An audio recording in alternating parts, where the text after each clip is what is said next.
السلام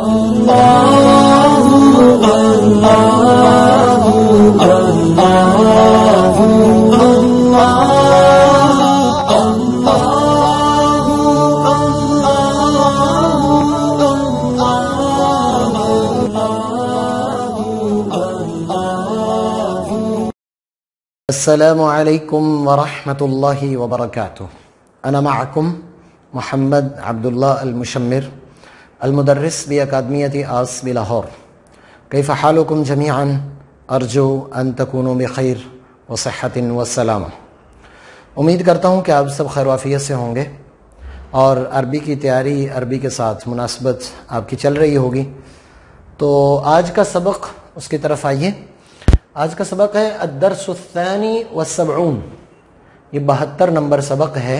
الدرس الثانی والسبعون. جمل متداولہ.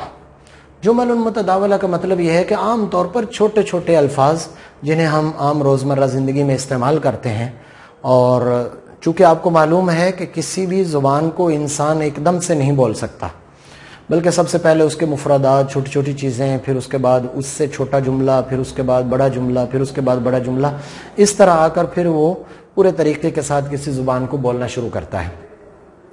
تو ہم نے الحمدللہ کافی حد تک مفردات پڑھ لیے ہیں. اب ہم آہستہ آہستہ چھوٹے چھوٹے جملوں کی ترتیب کی طرف چل رہے ہیں. تو آج کے سبق میں سب سے پہلے یہ یاد رکھیے کہ ماں کا مطلب ہوتا ہے کیا. مثال کے طور پر یہ چیز میرے سامنے ہے تو اس کے لیے یعنی دس کے لیے عربی زبان میں ھذا آتا ہے. اسماء اشارہ کا میں سبق آپ کو پڑھا چکا ہوں. تو وہاں پر ہے یہ کیا ہے، میں کہنا چاہتا ہوں یہ کیا ہے، تو میں کہوں گا ما ھذا. ما ھذا. ھذا کا مطلب یہ اور ما کا مطلب کیا. تو یہ کیا ہے؟ ما ھذا. آپ تقریباً 10 چیزوں کی طرف اشارہ کریں. ما ھذا یہ کیا ہے، ما ھذا یہ کیا ہے، ما ھذا یہ کیا ہے، تو آپ کی زبان پر یہ بات چلنے لگے گی. کسی سے بھی آپ نے کل کو پوچھنا ہوگا کہ یہ کیا ہے تو آپ بہت آسانی سے ما ھذا کہہ سکتے ہیں. اس کے بعد آگے ہے من. من کا مطلب ہوتا ہے کون. تو جیسے ہم نے پوچھنا ہے کہ وہ کون ہے تو ہم کہیں گے من ہوا، وہ کون ہے. میں نے پوچھنا ہو کہ آپ کون ہیں تو میں پوچھوں گا من انتا. اور اگر میں نے پوچھنا ہو کہ کسی بھی شخص کے بارے میں تو من ہوا یا من انتا آپ کے لیے. اور اگر عورت کے بارے میں پوچھنا ہو تو من ہیا. اور اپنی ذات کے حوالے سے جیسے اس میں احادیث مبارکہ میں بھی آتا ہے، قبر سے بندے سے سوال ہوگا من ربو کا. اصل میں تو یہ پڑھا جاتا ہے مر ربو کا، لیکن وہ دراصل یہی من ہے.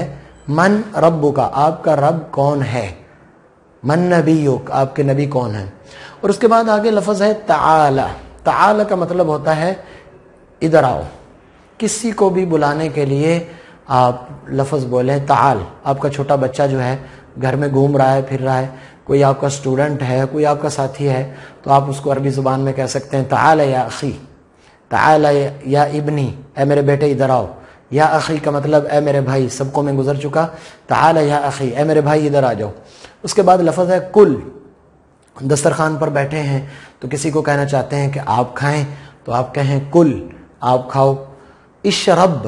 اشرب آپ پئیں. آج کل ویسے گرمی کا موسم چل رہا ہے تو گلاس اگر 2 بندے بیٹھے ہوں ان کے درمیان میں پانی کا آتا ہے تو وہ کہتا ہے آپ پہلے پئیں، میں کہتا ہوں آپ پہلے پئیں، تو اس کو کہیں اشرب، آپ پہلے پیئے. اجلس کا مطلب ہوتا ہے بیٹھ جائیے. اجلس بیٹھ جائیں. آپ چھوٹے بچوں کو سکھا سکتے ہیں اجلس یا ابنی، اجلس یا اخی. قم کا مطلب ہے کھڑے ہو جاؤ. قم کھڑے ہو جاؤ. اسٹینڈ اپ جیسے ہم کہتے ہیں اسی طرح قم ہے. اعمل کا مطلب ہوتا ہے کام کرو، عمل کرو. قرآن نے بھی کہا ہے اعملوا ما شئتم، اعملوا ما شئتم. اس کے بعد ہے ضع. اس کو پڑھتے ہیں ضع. ضع کا مطلب ہے رکھ دینا، کسی چیز کو نیچے رکھ دیں. ارفع کا مطلب ہے اٹھا لیں. کوئی بھی چیز سامنے پڑی ہوئی ہے تو آپ کہہ سکتے ہیں ارفع. اور اگر بیگ سامنے پڑا ہے تو آپ کہہ سکتے ہیں ارفع هذه الحقیبہ، اس بیگ کو اٹھائیے.